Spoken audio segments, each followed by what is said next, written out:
নমস্কার, মিতার কুকিংয়ে আপনাদের সকলকে স্বাগত। চলুন রেসিপিটি দেখা যাক।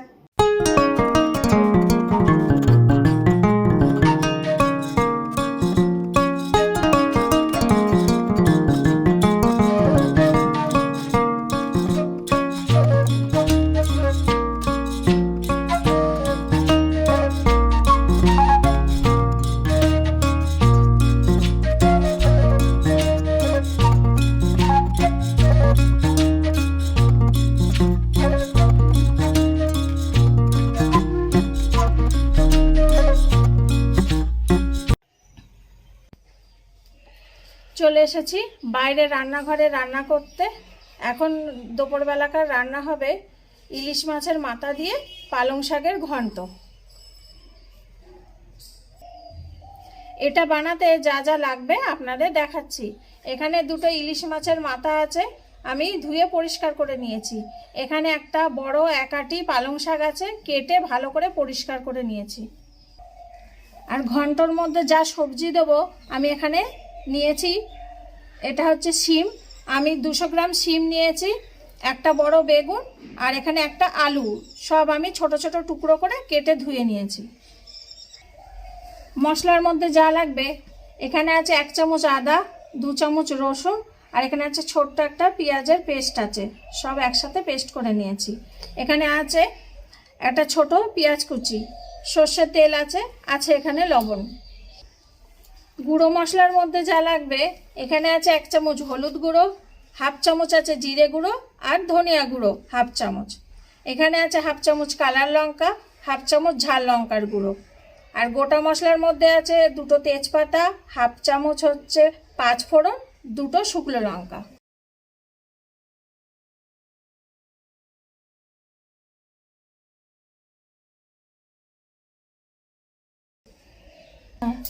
প্রথমে আমি মাছের মাথাতে লবণ হলুদ মাখিয়ে নেব। 1/2 চামচ লবণ দিচ্ছি, আর এখানে 1/2 চামচেরও কম হলুদ গুঁড়ো দিচ্ছি।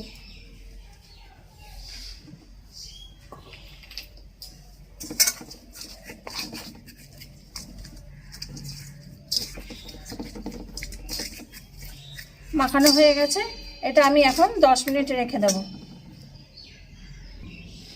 10 মিনিট পর আমি রান্নাটা শুরু করব। উনুনটাকে ধরিয়ে নিচ্ছি।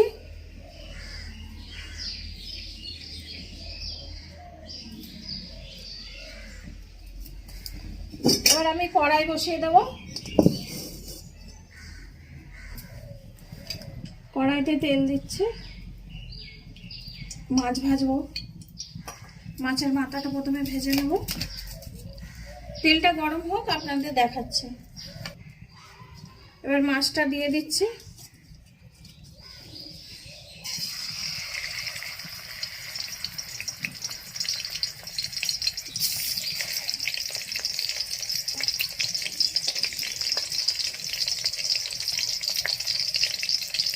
এক পিঠটা ভেজে নিয়ে আপনাদের দেখাচ্ছি।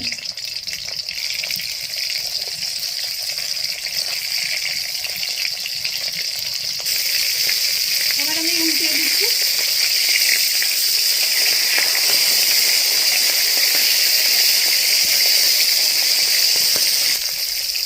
ভাজা হয়ে গেছে, এবার আমি তুলে দিচ্ছি।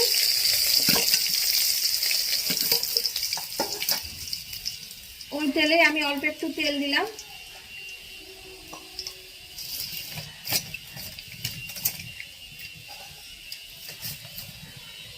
এবার আমি ফোড়ন দিয়ে দেব।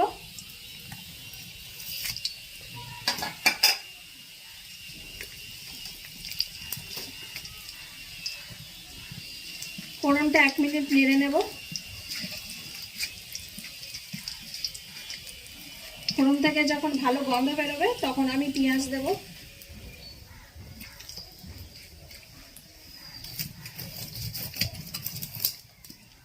পাঁচ ফোড়ন দেওয়া আছে এতে। 5 ফোড়ন থেকে যখন ভালো গন্ধ বেরোবে, একটু ভাজা ভাজা হোক। হয়ে গেছে, এবার আমি পেঁয়াজ দিয়ে দিচ্ছি।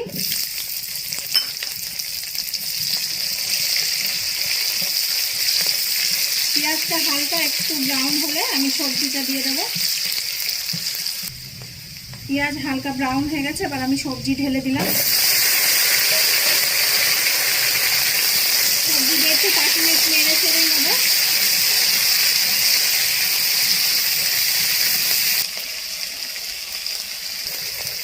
সবজিটা একটু হালকা ভাজা হয়েছে, এবার আমি লবণ দেব। 1/2 চামচ লবণ দিলাম। লবণ দিয়ে একটু নেড়ে নেব। এখন আমি আদা রসুনের পেস্টটা দিয়ে দেবো।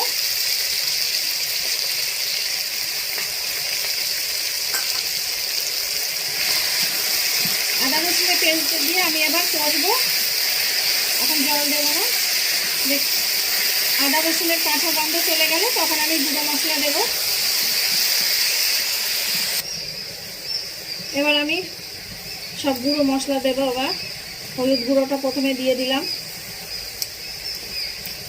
2 রকমের লঙ্কার গুঁড়ো দিয়ে দিলাম, আর ধনিয়া গুঁড়ো জিরে গুঁড়ো দিয়ে দিলাম। দিয়ে আমার ভালো করে এখন কষবো এটাকে, যতক্ষণ না মশলা থেকে গন্ধটা চলে যায়। পুরো কষে নিয়ে আপনাদের দেখাচ্ছি।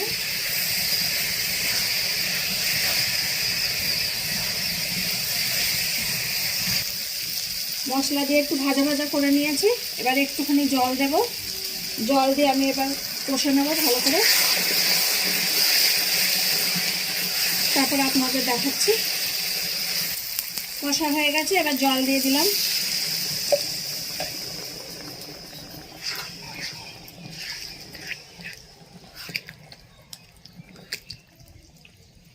হাফ চামচের কম লবণ দিয়ে দিলাম। মোট আমি 1 চামচ লবণ দিলাম। এবার আমি মাছের মাথা দিয়ে দেব।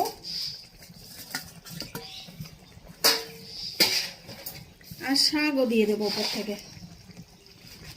আমি শাক পরে দিচ্ছি, আপনারা চাইলে আগেও দিতে পারেন। শাক পরে দিলে ভালো হয়, শাকটার রঙটাও ভালো থাকে আর একদম ঘেটে যায় না শাকটা। এবার ঢেকে দেব।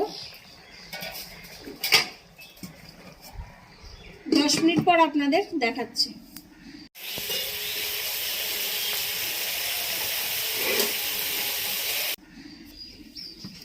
এবার খুলে দেখি। 10 মিনিট পর আমি খুলে দেখছি। দেখেন কতটা একেবারে মজে গেছে, সবজি হয়েও গেছে, রস রস নেই। এবার আমি এটাকে নামিয়ে দেব। হয়ে গেছে, এবার আমি নামিয়ে নিচ্ছি।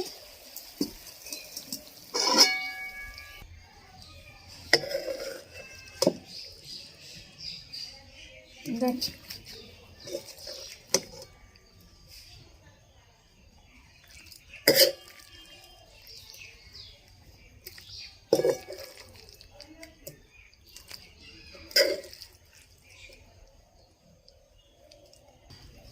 এবার আমি পাত্রে ঢালছি।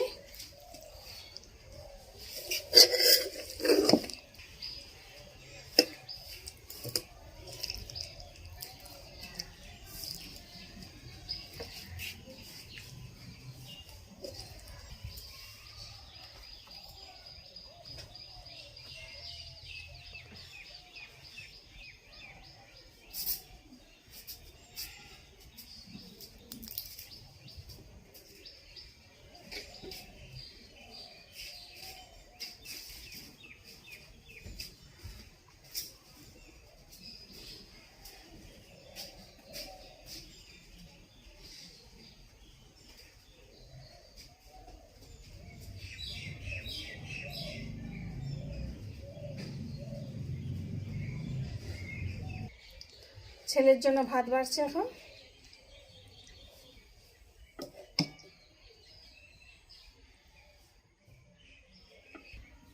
ছেলেকে খেতে দিচ্ছি এখন ইলিশ মাছের মাথা দিয়ে পালং শাকের ঘন্ট।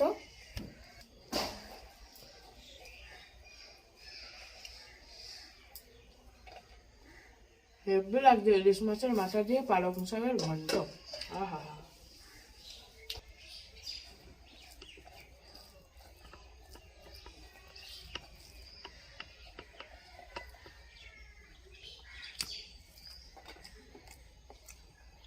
শীতকালে ইলিশ মাছের মাথা দিয়ে পালং শাকের ঘন্ট হেব্বি লাগে। রেসিপিটি যদি ভালো লেগে থাকে তাহলে লাইক, কমেন্ট, শেয়ার এবং সাবস্ক্রাইব করবেন। আর যদি ভালো না লাগে তাহলে ডিসলাইক দিয়ে কমেন্ট করে জানাবেন। সকলে ভালো থাকবেন, আসি তাহলে।